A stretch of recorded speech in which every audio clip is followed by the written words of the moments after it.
Welcome back, gang. It's Deltia from DeltiasGaming.com, and in this video we're going to be testing and analyzing a new gear set in Orsinium, Briarheart. This set is made for stamina DPS with a little flair, healing based on critical hits, similar to a stam sort. I spent the better part of this week collecting and testing Briarheart, and I want to discuss what I found out in case you wanted to delve and get this set for yourself. So let's get started on what I found out about Briarheart.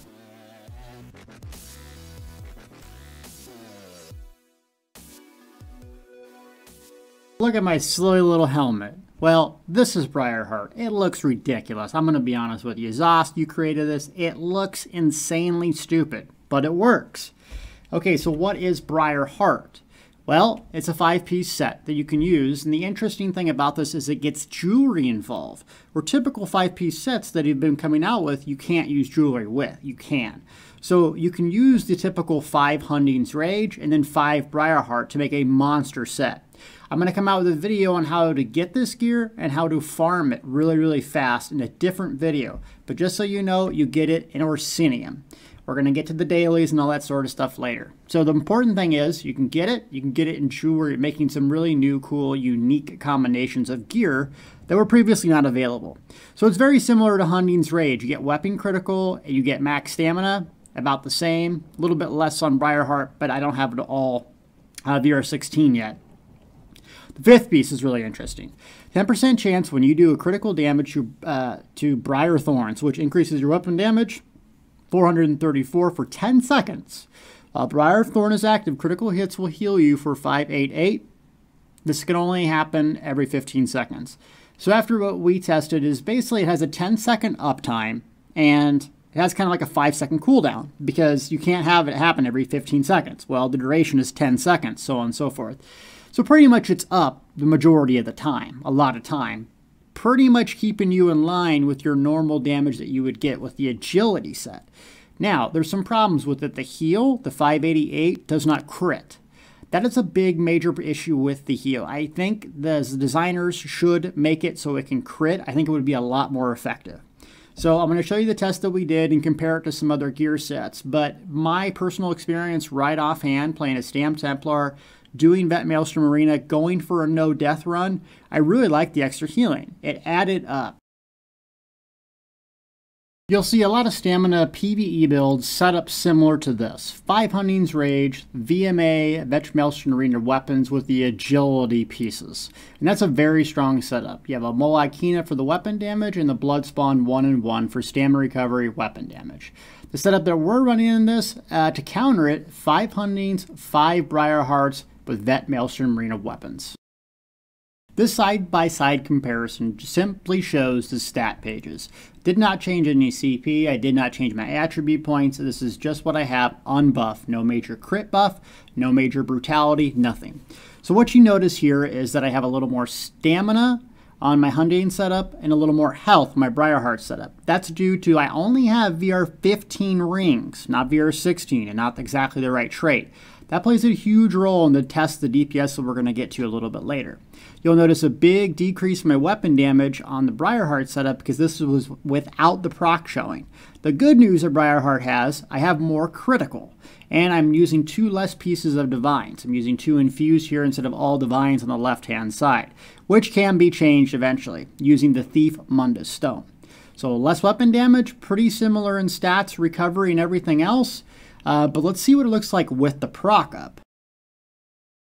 So here is a side-by-side comparison with the proc available, though you're not going to get this 100% of the time. You still look at, we still have the same stats, and the thing that we're looking at is that 400 and some odd weapon damage, which actually boosts us over the Hunding's Rage limit. 3650 on Hunding's, 3696. So it's actually really comparable, but you're not going to get it all the time. Essentially what you're weighing out here, a little more crit with the Briarheart setup, a little more sustained weapon damage with the Hunding's Rage traditional setup. Very close. The thing that Hunding's doesn't have is, well, you guessed it, the heal component with it, even though the stamina recovery is very similar. So let's see how they did in a side-by-side test. The first test we did is in the non-vet Wayrez sewers in this alligator as Swag holds the mob, and we've been testing down here. The parse only lasted 36 seconds. We did not do an ult, and we only had one buff from swag, which was the minor damage boost from the Earth and Heart tree and the armor buff by the taunt. And this is what we got. So if you see on the left-hand side, the top, Hundings traditionally did outperform this. 19,351 versus 19,255. So to tell you the truth, they're not off very much.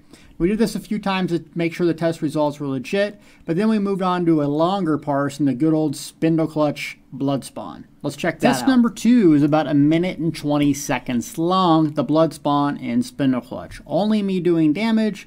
We have a healer, Hamster, thanks for healing, and Swagnado doing the tank roll, so I don't have to heal. To make this accurate as possible, I threw 1 Caltrops down, 1 arrow barrage, and literally just jabs weaved. I wanted to make it no crazy reapplying buffs. I used a potion halfway through, and I think 1 spear on each guy, so it took quite a lot of parses to get this to where it almost matched identical.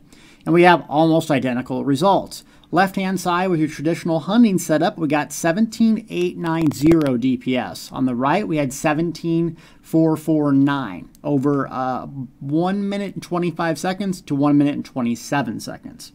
So what I concluded from this is, both of the sets are really good. Both of the setups are very, very good. I think if you got better jewelry, my Briarheart was VR16 robust, and it allowed me to craft the legendary enchants. The damage would be right on par with this setup. So that begs the question, is this set worth getting? Well, I hope the answer would be obvious by this point, and I think it's yes. I really liked it using in Vet Maelstrom Arena. I noticed a little bit less damage, but the extra heals got me through things I wouldn't have got through before. So I'm going to continue to try to get Vet Maelstrom Arena done on my Stamplar. First no death on a stamina build for myself, and see if I can't get it done with the Briarheart setup. If I do, that proves, hey, that little bit extra healing, works.